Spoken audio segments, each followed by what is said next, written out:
Boa tarde, pessoal. Bom, é um prazer enorme estar aqui em São Paulo. Eu vim para São Paulo hoje de manhã. Estou indo para São Paulo daqui a 30 minutos, saindo de São Paulo daqui a 30 minutos. Então, é um prazer enorme estar aqui, representando a Precifica, representando a minha instituição onde eu dou aula, que é a Fundação Getúlio Vargas, e falando de um tema extremamente interessante, que é essa parte da precificação. Eu normalmente gosto de fazer o seguinte, uma pergunta para vocês. Saber a resposta dessa pergunta é importante? E dessa pergunta é importante? As duas são importantes, concordam? Mas vamos ser sinceros, as empresas só se preocupam com preço na primeira pergunta ou na segunda pergunta? Então, repara, pessoal, aqui um dos erros graves que a gente vê na precificação é que as empresas acabam se preocupando com preço só quando as vendas caem. Só que se elas criassem uma estrutura de curto, médio e longo prazo na precificação, elas estariam bem posicionadas qualquer que fosse o cenário. Esse que é um ponto interessante. Aqui, a gente tem que pensar que às vezes o grande dilema da precificação acaba sendo esse slide daqui. Às vezes, o teu preço está certo, mas mesmo assim você acaba não vendendo. Um exemplo típico, tenta imaginar que você está vendendo para a classe C. O seu preço está certo, mas todos os seus vendedores estão de terno. Você vai vender? Não vai, porque o teu cliente nem vai entrar na sua loja porque ele parte do pressuposto que você é caro. Muitos hotéis 5 estrelas nessa crise europeia abandonaram a classificação 5 estrelas. O que antes era um exemplo de trazer o cliente para mim, por eu ter qualidade, passou a ser uma demonstração que era um hotel caro. Ao mesmo tempo, às vezes o teu preço está errado, mas por acontecer certa circunstância de mercado que te favorece, você acaba vendendo. Agora, a gente não pode pensar que já que eu estou vendendo, o meu preço está certo. Tem uma frase que eu falo em sala de aula que eu adoro, que é: às vezes, vender muito é exatamente o indicador que o teu preço está errado. Só que normalmente a gente pensa o inverso. Se eu estou vendendo muito, é porque o meu preço está certo. Só que às vezes você está atingindo um posicionamento que não é o seu. A Harley Davidson, ela produz 40% abaixo da demanda dela. Por quê? Ela quer gerar exclusividade. Não é qualquer um que vai ter o meu produto. Então é um ponto interessante quando a gente pensa nessa dinâmica daqui. Repara, financeiramente, pessoal, a fórmula de preço é tecnicamente fácil. Você tem todas as estruturas de custo, todas as estruturas de despesa, todas as estruturas de lucratividade, etc. Agora, a gente não pode ter apenas uma visão financeira. A gente tem que buscar toda uma visão mercadológica e estratégica para a gente aplicar a precificação. Então, por exemplo, vamos imaginar que vocês têm dois produtos, o produto A e o produto B. O produto A tem o preço de 100, o produto B tem o preço de R$120. E existem certas diferenças entre eles. Qual que vocês compram? O A ou o B? A pergunta passa a ser: que diferenças são essas? Concordam? Se nós não damos valor a esses diferenciais, a gente compraria o A.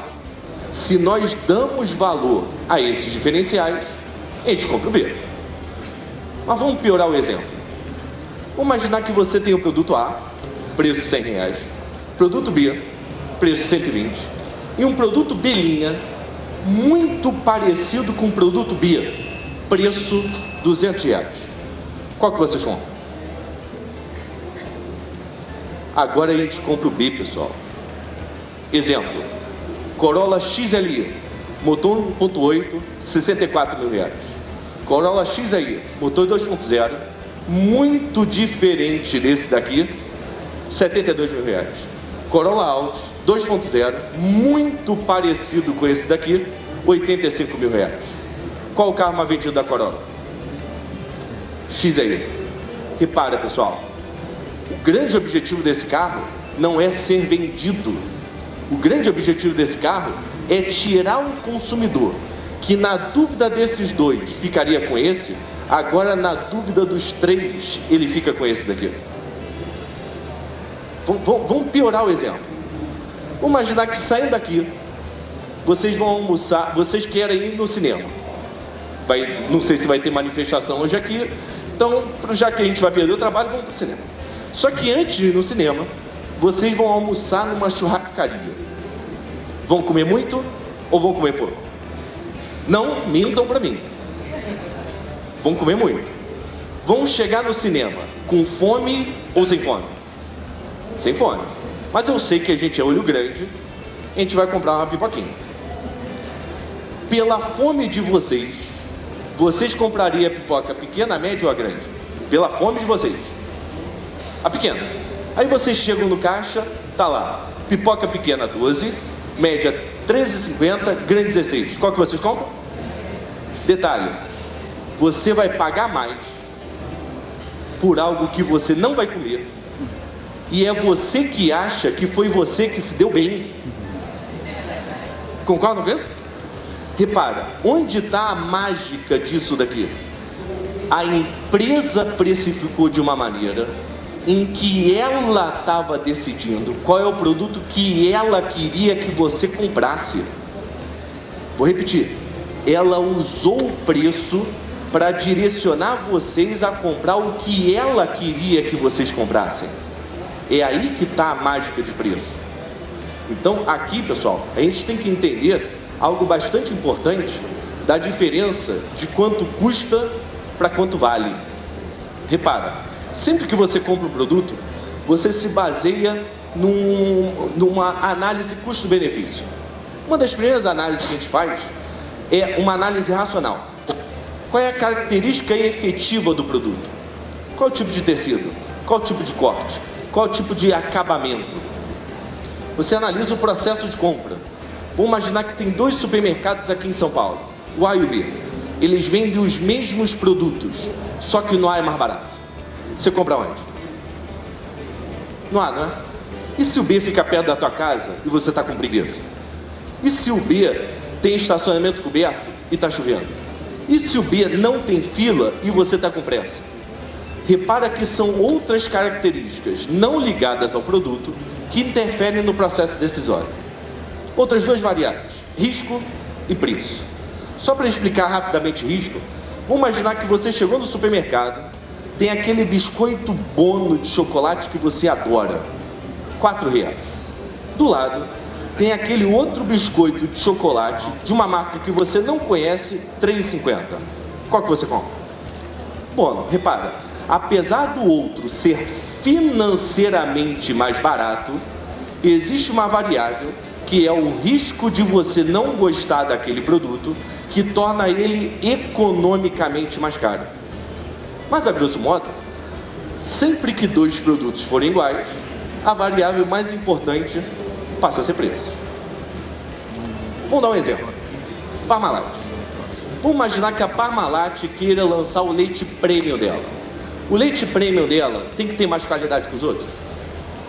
Tem, não tem?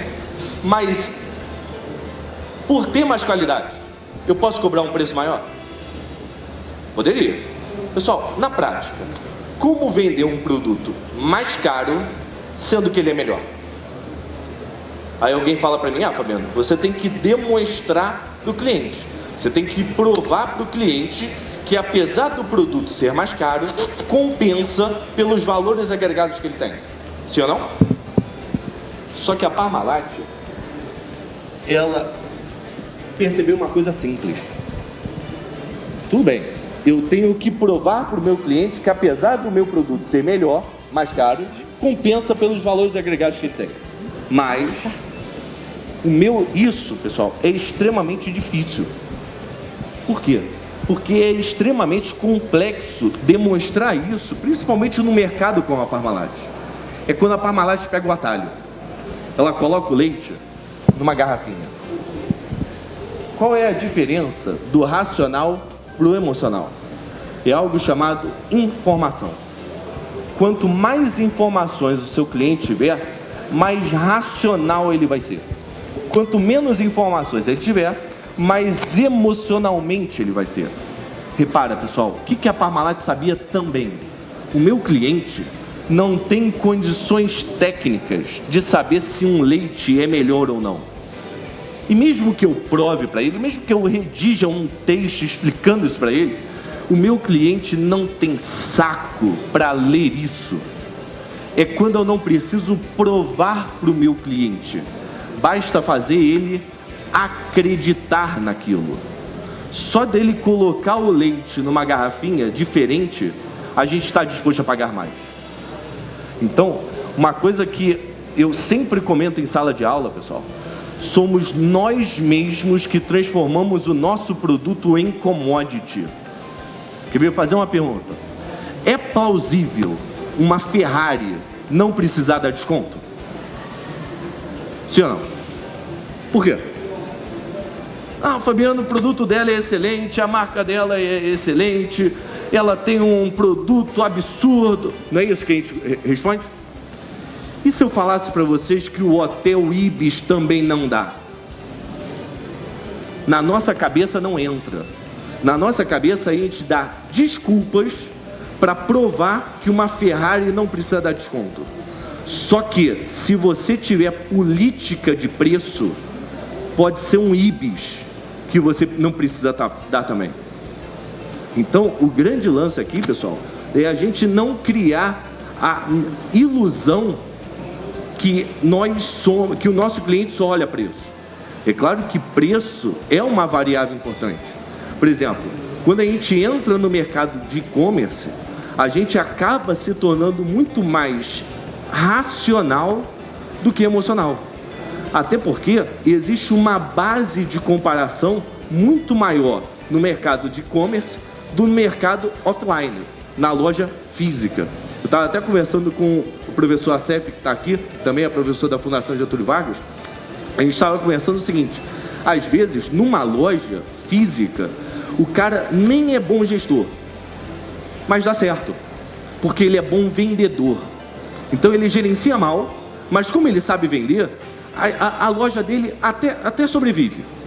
No mercado de e-commerce, não dá. Se você não for bom gestor, você não vai vender.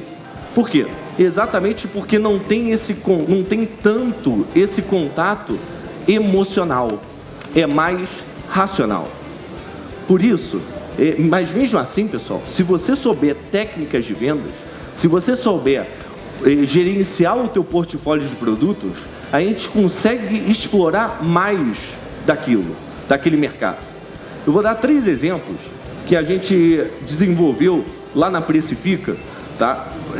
Nesse sentido de acompanhamento de preço dos concorrentes e posicionamento do nosso preço frente aos concorrentes. Primeiro exemplo: quando que no mercado de e-commerce eu posso aumentar o preço? Aqui a gente pegou um DVD, um jogo, tá? E a gente já fez acompanhamento de várias lojas, Ponto Frio, Casas Bahia, etc. Repare uma coisa: o preço do Submarino, ele estava bem mais abaixo do que os outros. Repara uma coisa: primeiro problema, às vezes de você colocar um preço muito mais baixo, gera até vendas menores.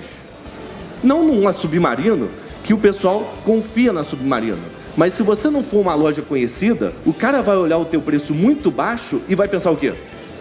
Esse produto é pirata, esse produto não é confiável. Então, repara, a Submarino, ela pode de repente ter a estratégia: não, eu quero ter um preço menor do que o concorrente, mas não precisa ser tão baixo. Tanto é que logo depois ela melhorou a precificação dela. Então é um exemplo no e-commerce que a gente pode aumentar o preço dos nossos produtos. Outro exemplo: quando reduzir o preço.